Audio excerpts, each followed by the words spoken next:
We've sunk an enemy destroyer.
Hey team, it's Ripper here. Hope you're doing great. Happy New Year. And also thank you so much for all who'd like to subscribe, bell button below to the videos that I've been doing. And we've gotten the channel past 900, well past it now. And we are so excited. We're almost to our ultimate goal of 1,000 subscribers, which is really a cool thing because I thought I've learned a lot from a lot of other YouTubers and stuff that you can monetize videos at 1,000 subscribers, which is great. Me, it doesn't affect me because actually, you know, I'm one of the few that actually pay for YouTube Premium. And you know what? With the lifestyle that I don't have time to be sitting there through ads, but you know what, it's really cool that if you do look through the ads and so forth like that, it does help and support a lot of the content creators, and that's my goal. I was trying to get to 1,000 subscribers to see, hey, what is it like, what does it feel like to be a content creator and actually monetize the channel and give back and really have a blast doing all this stuff. Again, I can't thank you guys enough. I'm really enjoying this, building a community and having a great time learning everything about this kind of world and meta anyways. But hey, again, Happy New Year.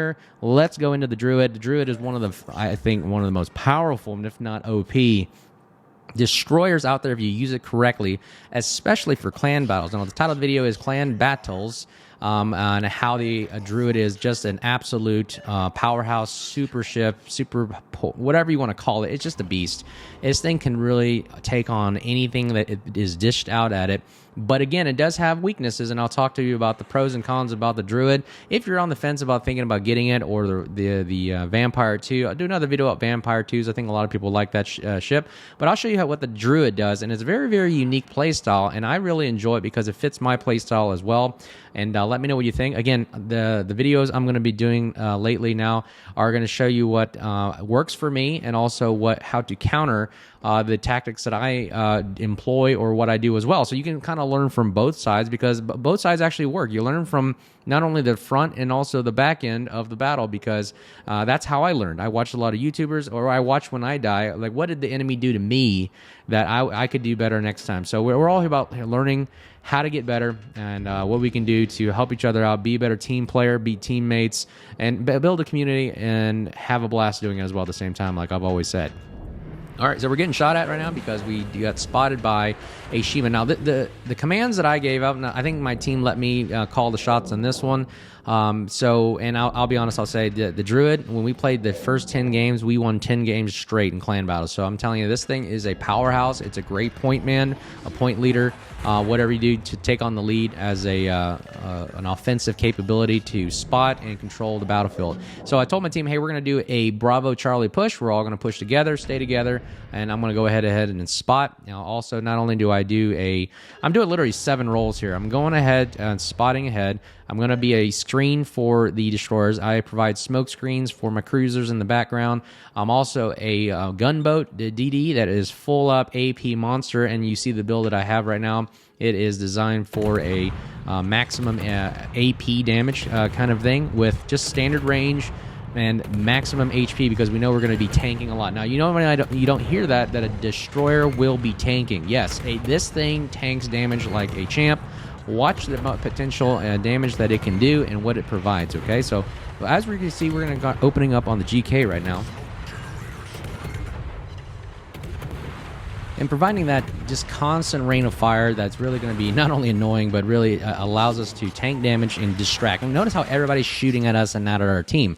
So you got to realize, like, you are providing not only a service to your team, but you're providing a distraction for your team. You're providing everything that that you would want from a destroyer player that allows your team to push up. You're taking damage, so nobody's focusing on them, but focusing on you. Now, just the fact that everybody's shooting at me says that I'm more of a. And I've always asked this: why are they always shooting at me? Because you know why? The team looks at you as a bigger threat to their goals, objectives in advance. So that's exactly what I want to do. So there are 3 sets of torps right there firing at me. I know the Shima just launched them. That means I can rush him, and I'm not afraid that he's going to launch those torpedoes at me.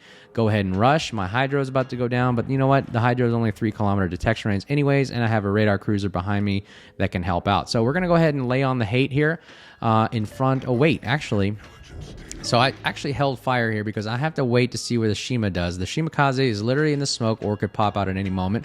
So we're going to stay concealed and just wait and just be patient. The key goal and objective is to be patient and to see what develops. You don't necessarily always have to go in guns blazing. There he is. He made a mistake right there. He opened fire at us, nose in. Never do that against a Druid. That's my lesson for you as a Shimakaze player. Don't ever rush a Druid because this is what's going to happen. You cannot shoot at him because your front guns, and you don't have the angles for the maximum AP shell angles that this thing provides. And just look at this. It just melts away, and boom, splash 1, RIP back to Porty. He goes down. Victim to the Druid number 1. So again, how I would have done that, I did exactly what you're supposed to do in the Druid. Your nose in, go slow, have a smoke ready when you're ready to go undetected immediately, but you keep the front guns facing towards the Shima. My advice for the Shima in that play was to literally just drive away out of the smoke, regroup, reassess, and launch torpedoes at the main body and spot for your team. That's all you can really do in that situation. I do not recommend going a torpedo boat against a gunboat like the Druid. So what are we going to do in the Druid right here? We're going to go ahead and rush. GK goes down right there. You see, all we did was provide enough distraction that the Puerto Rico couldn't support the GK. GK was also being focused fired by our team, which is what I want. I want our team, all 4 guns of the 4 players I have next to me, to be open firing on the GK. I tell them to push Charlie Cap now to go ahead and cap that to get our points on the board. Our buddy up top got the Kleber, which is awesome. That's 1 less destroyer. They are out of destroyers now, and what I've always said, if you eliminate all destroyers on a team, 9 times out of 10, you're going to win the game. So right now, we're going to do this. Look at the AP angles that I'm getting on these shells, and also the damage I'm putting on a Puerto Rico. Puerto Rico is probably one of the strongest, I would say, cruisers that you would ever find in the game. I think it's really, really powerful. But the fact that a Druid can take on a Puerto Rico and literally by itself is incredible. Now, I do have other teammates firing, but notice that the Puerto Rico is only firing at me, and my team isn't really doing much damage to it. So I consider this that the Druid did majority of the work, and literally is just causing such a nuisance to the Puerto Rico that it just doesn't help. Now look at this. We're angled nose in, which minimizes the damage, whether it be HE or AP. It doesn't matter. The dispersion on the Puerto Rico, I know, it just doesn't allow you to shoot at like a paper-thin target like the Druid, nose in. And look at that, they're just missing us. We are just aiming right at either the nose, the waterline, the guns, and right there, this should be the death blow. Boom, splash 2, RIP back to Porty. That's a second death kill from the Druid, and that is how you take over a flank in the Druid. Notice how I was only pointed nose in the whole time, going between half and full throttle quarter speed right there. Now, my thoughts on the Puerto Rico, what could I have done to counter the Druid in that scenario? The only 2 options that the Puerto Rico had was either 1, run away at the very beginning. Should never have gone to the corner, which puts you in a corner when you have 4 or 5 ships rushing at you, which is probably the safest bet is to run away. I've always said that, regroup, run away, and keep your guns facing to the rear. Go to the west for the Puerto Rico. Or if you're really, really ballsy and you really want to do this, you should have nosed in to the Druid, because if you're nose in, no amount of AP shells can really destroy Puerto Rico that way, because it's just a powerhouse. Use the front forward-facing guns to get as close as possible to the Druid, because why? The Druid does not have torpedoes. So that's my thought on that. To counter the Druid, you rush it, and because it doesn't have torpedoes, you only got the guns. The guns are easily broken, by the way. So if you do break the guns on the Druid, that's how you take it over. So you can notice that Bravo Charlie Cap have been taken over, and the enemy team can't do much about it, because why? It's easier to defend Bravo Charlie than it is Alpha in the sense, because you have 2 caps to their 1, and you have angles, and you have the cross-firing angles that you have. The other team can only either go to Bravo or Charlie and face maximum firepower or cross-firing. Alpha is pretty fun to defend against, because why? It's inside of a eye-shaped lid kind of a thing, and uses the terrain to shield and mask its firepower. So it's okay to defend, but again, if the other team has the other 2 caps, it doesn't matter. 2-1, you win all the time. So that's my thoughts on the Druid. Let me know what you think below. Like, subscribe, bell button below if you love supporting the channel. I really enjoy doing these videos. Again, Happy New Year. Hope you guys are doing great. A lot of stuff coming down World of Warships. Not many new ships that I've seen coming up right now, but I have seen... Actually, nothing that I've noticed for me personally. I think I have all the destroyers and battleships that I want. I'll do a couple more videos coming up down the line that I think are really fun to finish out clan battle season right now. But again, focusing on the ones that I really enjoy playing right now are the Elbing and the Druid, 2 of the most powerful destroyers for clan battles. I mean, we've literally won 10 straight games in a row utilizing these destroyers. And again, I've always said, destroyers win games. They are the ones that lead from the front, fight from the rear as well, and really just take the battle to the enemy, and are one of the most powerful nuisances in World of Warships. Again, you notice that once you lose your destroyer, you usually 9 times out of 10 lose the game. Anyways, hope you guys have a great New Year's. Again, if you love supporting the channel, like, subscribe, bell button below. Can't thank you guys enough. We're on our way to 1,000 subscribers, and we're having a blast doing it. And again, we'll hope to see you guys out there. Say hi if you see me and the team out there.